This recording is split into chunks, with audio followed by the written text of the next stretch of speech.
Data manipulation, transforming raw data into actionable insights. Data manipulation is the process of transforming raw data into valuable information that can drive informed decision making by cleaning, processing, and analyzing data. Organization can uncover hidden patterns, trends, and insights to support their strategic goals. So, data manipulation involves converting raw data into meaningful information that supports decision making. So, by cleaning, organizing, and analyzing data, businesses can discover patterns and trends inside that drive the strategic goals. Example, an e-commerce company user data manipulation to analyze customer purchase history, identifying top-selling products and seasonal trends to improve marketing strategies and inventory management. So that's the example for our data manipulation. Excuse me. Next is introduction to data manipulation. So first, we have the data gathering. Collecting data from various sources, ensuring accuracy and completeness. So explanation for that is collecting data from various sources to ensure completeness and accuracy is an example of a marketing team gathers website traffic data, sales records, and social media analytics for a campaign. So that's the example.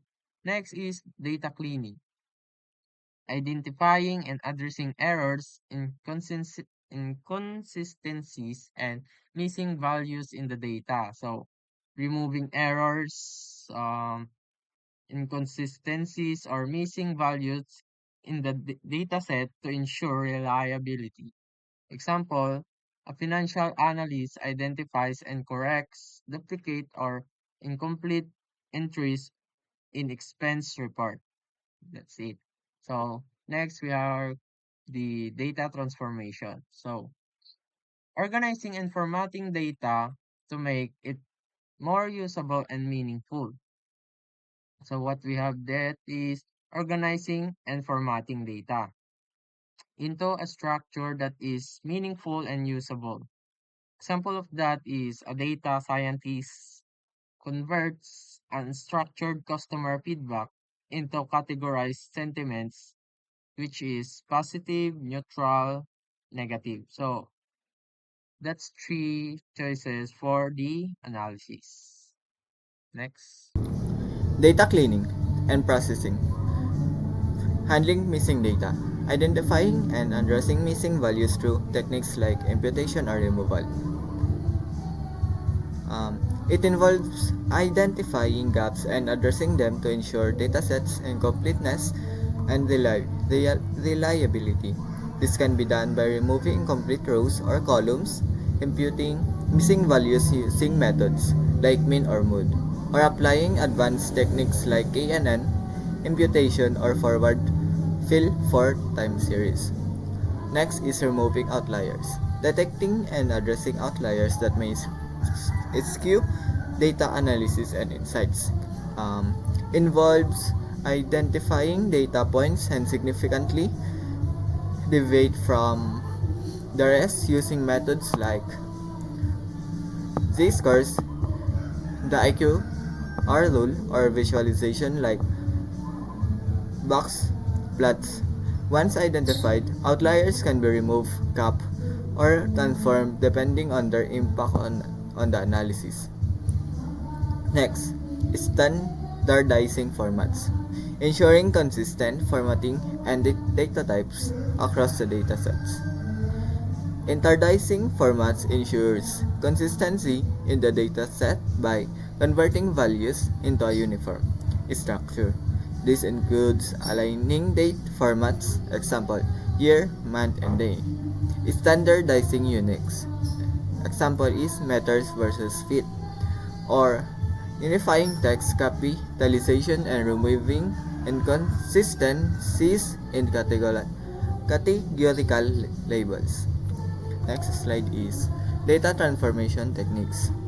Aggregation, summarizing data by grouping and summarizing values.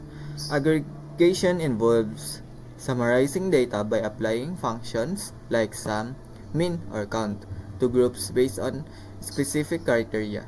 This technique helps simplify large data sets, making it easier to identify patterns and derive meaningful insights. Second is filtering, selecting a subset of data based on a specific criteria.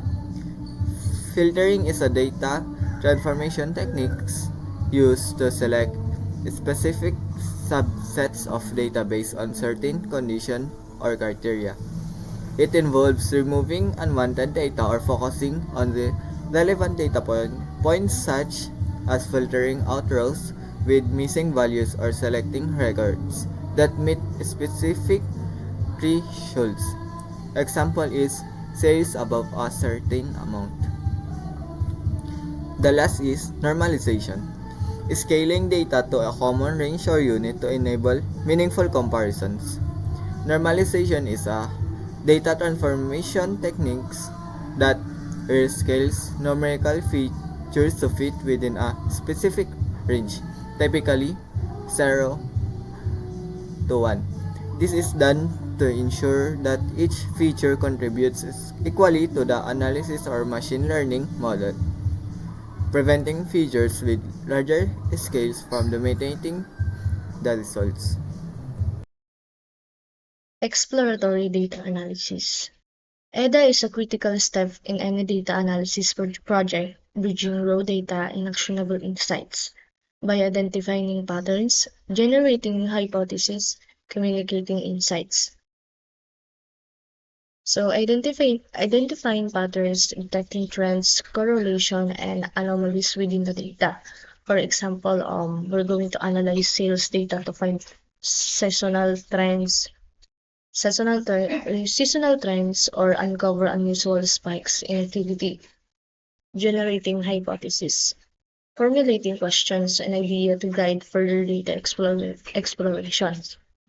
For example, we're observing that the marketing campaign coincides with increased sales may lead to further study para sa para sa effectiveness niya.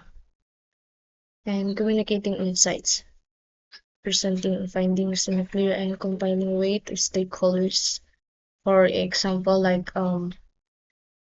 organization. We use organization like bar chart, scatter plots, and heat maps to effectively convey patterns and relationships. So data aggregation and summarization.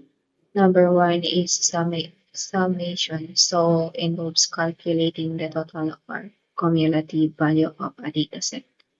So this refers to adding all individual values within a dataset to find their total.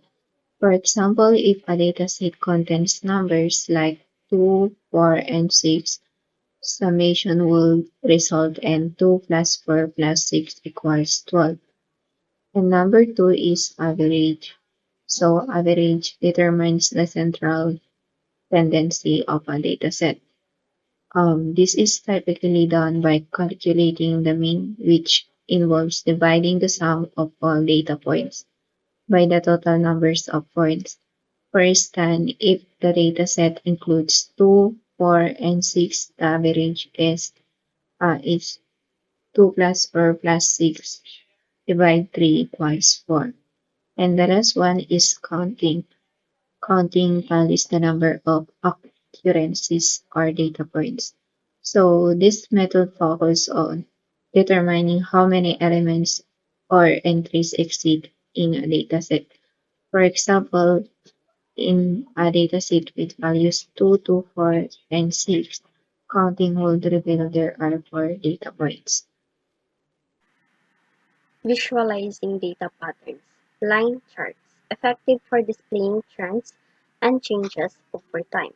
Ginagamit para ipakita ang trends, pagbabago sa data sa paglipas ng mga panahon. Bar charts. Useful for comparing values across different categories. Ito ay ginagamit para sa pag-compare ng mga value sa iba't ibang categories. Scatter plots reveal correlations and relationships between data points.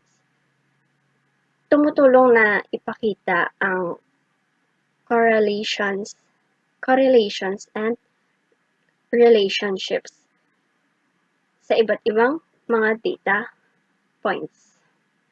Reference minsan. So, automating data manipulation workflows. So, number one, data collection.